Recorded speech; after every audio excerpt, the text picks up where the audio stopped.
समस्याएं, रोजमर्रा की जिंदगी की इनकी जरूरतें अगर वो ही नहीं सुनेगी, उसी को नजरअंदाज करेगी, केवल 4 लोगों तक ही सीमित उनका लाभ रह जाएगा। जो जनसंख्या है देश की, उसको आखिर प्रबंधन कैसे मिलेगा, व्यवस्थाएं कैसे प्रदान की जाएगी। दोस्तों, मैं हूं उस्मा खान और मैं आज आप पहुंची हूं मुजफ्फरनगर की इस महापंचायत में। आप सभी को ये मालूम है कि किसानों का आंदोलन जो पिछले 9 माह से लगातार चला आ रहा है, 9 माह जो एक प्रतीक है जन्म लेने का, कि 9 महीने के अंदर एक शिशु भी जन्म ले लेता है। और लगातार जो रिपोर्ट्स मैंने आप तक पहुंचाई, इसके माध्यम से पता चल ही गया है केंद्र सरकार के साथ किसानों की और युवाओं की, मजदूरों की, महिलाओं की अपनी समस्याएं, जन मुद्दे, जिन्हें लगातार ये लोग विभिन्न मंचों से आप तक बांटते आए हैं। बीजेपी एक देश की बड़ी पार्टी है और बड़ी पार्टी किसान के खिलाफ कितनी बड़ी पार्टी वो खत्म होगी।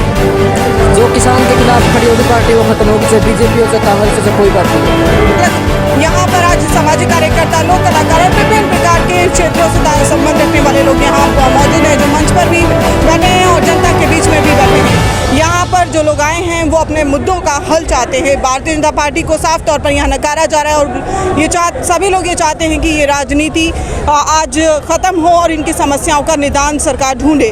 तो क्या सरकार सुनेगी? ये गूंगी बहरी सरकार जो किसानों को विवश किए हुए है लगातार 2009 में, 2017 में, 2011-12 में, या इससे पहले भी NCRB के जो आंकड़े हैं वो हकीकत बयान करते हैं कि किसान आत्महत्या करने पर मजबूर था।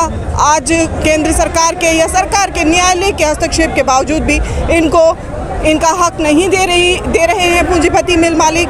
तो मुजफ्फरनगर जो कि पहचाना जाता है पश्चिमी यूपी का एक ख़ास ज़िला है और यहाँ पर आज ये क्रांति की मशाल ज्वलंत है। तो चीनी को लेकर के इनके अपने विवाद, या गन्ने की फसल के साथ साथ आलू है, चावल है या मक्का है, तो उस पर इनके अपने क्या विचार हैं ये जान रहे हैं। इनके जो दाम है ठीक नहीं दिए जा रहे हैं, इनको बहुत नुकसान है किसानों को। मोदी जी ने फसलों रेट तो बहुत मतलब आज तक बढ़ाया ही नहीं है, और किसान के लिए खाद, बीज, दवाइयाँ, उनके रेट बहुत ज़्यादा बढ़ा दिए। इससे किसान जो है बिल्कुल ज़मीन में धंस गया है, उसकी जीविका नहीं चल पा रही है बिल्कुल भी। ये मोदी सरकार जो है बिल्कुल निकम्मी सरकार है, और ये जो है अब की बार तो आने की नहीं सरकार इसकी कहीं भी। इसका वोट कोई नहीं देगा, किसान जो भी किसान है इसका वोट नहीं दे सकता बिल्कुल भी। अगले चुनाव में इसका वोट बिल्कुल नहीं मिलेगी।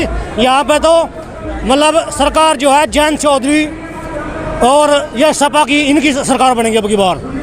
किसान को उसकी फसल का उचित दाम बिल्कुल नहीं मिल रहा है। साफ तौर पर राष्ट्रीय लोकदल को इन लोगों का समर्थन है और भारतीय जनता पार्टी को जिस तरह से, या भाजपा को ये लोग पसंद नहीं करते हैं, क्योंकि इनकी समस्याओं की तरफ जो भारतीय जनता पार्टी के दीग नेता हैं उनका नज़रिया कुछ अलग है। तो यहाँ की जनता बेहाल है, परेशान है, वो चाहती है कि उसके फसल का मूल्य इनको समय पर मिले और जनता की बात को नेता ध्यान से सुने। केंद्र सरकार जिस तरह से 12 दौर की बातचीत में भी इनकी समस्याओं का हल निकालने में विफल रही है। केंद्र में कृषि मंत्री नरेंद्र तोमर सिंह वो बार बार किसानों से ये कहते हैं कि बातचीत का दौर ख़त्म नहीं हुआ, आमंत्रित करते हैं, लेकिन फिर भी इसके बाद इनकी समस्याओं का हल पूरा नहीं निकल पाता है। तो इसके बाद इन लोगों का क्या कहना है, क्या कहेंगे आप लोग? हम तो कहेंगे मैम के अन्नदाता परेशान हैं, बहुत ज़्यादा 9 महीने से आंदोलन कर रहे हैं। सरकार को समझना चाहिए, शर्म करनी चाहिए मोदी सरकार को। तो केंद्र सरकार के साथ इनकी मांगें जारी हैं लगातार। ये लोग चाहते हैं कि कृषि के क्षेत्र में जिस तरह से बड़े बदलाव किए जा रहे हैं, ढांचागत बदलाव किए जा रहे हैं, ये कानून लेकर के आए हैं। उससे पहले जैव ऊर्जा के उत्पादन की तरफ सरकार का जो अपना नज़रिया बदला है, तो जो चावल के, गन्ने के या आलू के किसान हैं उनको उनके भविष्य तलाशने के लिए निर्देशन चाहिए। आखिर वो निर्देशन किसके नेतृत्व में मिलेगा? जब सरकार जिसको ये अपने समस्याओं के निदान के लिए, अपने निर्देशन के लिए चुन करके लाती है, वो इनके लाभ, इनकी समस्या, इनकी रोज़मर्रा की ज़िंदगी की इनकी ज़रूरतें अगर वो ही नहीं सुनेगी, उसी को नज़रअंदाज करेगी, केवल 4 लोगों तक ही सीमित उनका लाभ रह जाएगा, तो ये जो जनसंख्या है देश की, उसको आखिर प्रबंधन कैसे मिलेगा, व्यवस्थाएं कैसे प्रदान की जाएंगी, क्या कहेंगे आप?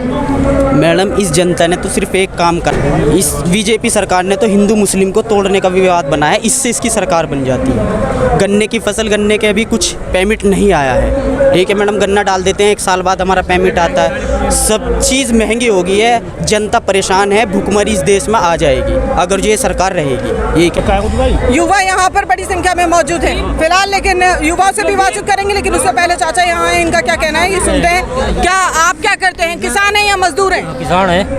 किस क्या उत्पादन करते हैं? गन्ना तो चाचा गन्ने का उत्पादन करते हैं, लेकिन गन्ना जब आप लगाते हैं कितने एकड़ पे गन्ना होता है आपका? ये 25 बीघा में।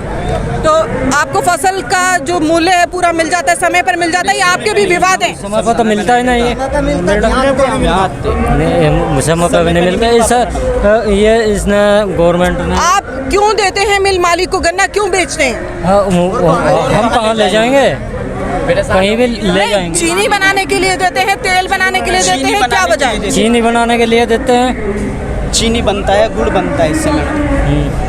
तो साफ तौर पर किसान ये चाहता है कि उसके द्वारा जो उत्पादन किया जा रहा है वो देश की जनता के लिए, जिस तरह से मिल मालिकों की जिम्मेदारी है, देश भर में 735 मिलें हैं जिनकी जिम्मेदारी है कि जनता के लिए वो मिठास का उत्पादन करे, यानी कि चीनी बनाए। वो चीनी ना बना करके अगर जैविक ऊर्जा की तरफ जाती है जो कृषि अवशेष से बनती है, उसमें अगर फसलों का इस्तेमाल किया जाने लगेगा तो फिर आखिर ये जनता वो कैसे, मतलब किस तरह से प्रबंधन करेगी, खाएगी किस तरह से? मूल्य बढ़ जाने के बाद में सभी के लिए महंगाई के इस दौर में मिठास तो छोड़िए, खाली फीका चावल भी अगर उसको मिल जाए पेट भरने के लिए, ये भी एक सवाल बन गया है।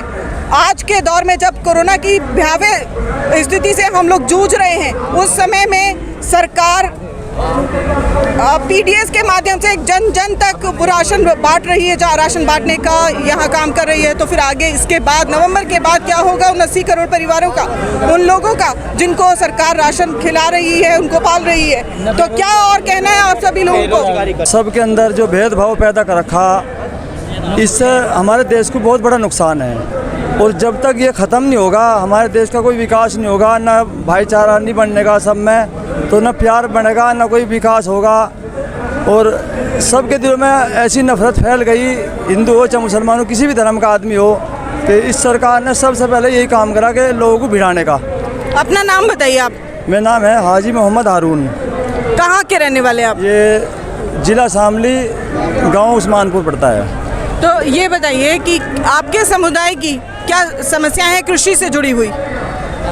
बस ये है जी, हम भी किसान लोग भी हैं थोड़े अपना, और वैसा भी कारोबार करते हैं दूध दाद का, तो सभी लोग परेशान हैं। महंगाई बढ़ गई, बेरोजगारी बढ़ गई।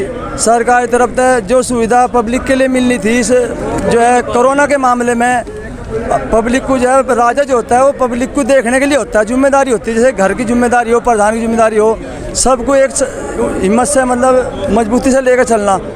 तो बजाय मतलब लोगों को रोजगार दिलाने के लिए, बच्चों की पढ़ाई के लिए, धार्मिक जो संस्थाएं हैं उनको बढ़ावा देने के लिए इन सब चीज़ को ख़त्म करा जा रहा। और ऐसे भेदभाव दुनिया मतलब हमारे देश के अंदर पैदा कर दिए कि हर आदमी परेशान है। फसल उगाने के लिए कोई भी आदमी काश्तकार अपनी फसल उगाता है, वो सबसे पहले इसे बेचा कहाँ और किस दामों बिकेगी। अगर बिक भी अव्वल तो बिकना मुश्किल है, अगर बिक गई तो उसका पैसा ही नहीं मिलता, इतना मंदा दाम तो मिला कि साफ तौर पर जिस तरह से व्यवस्था में या ढांचागत बदलाव किए जा रहे हैं, मंडी कानून को लेकर के या कृषि में दी जाने वाली सुविधाओं को लेकर के जो ढांचागत बदलाव किए जा रहे हैं, उस पर किसानों की अपनी नाराजगी है। महापंचायत का दौर जारी है और तकरीबन सभी मंच से एक ही संदेश को प्रवाहित कर रहे हैं कि ये मशाल अब और आगे तेज होगी और एक राज्य से दूसरे राज्य में प्रदर्शन धीरे धीरे इसी तरह से बढ़ता जाएगा। लखनऊ, राजस्थान,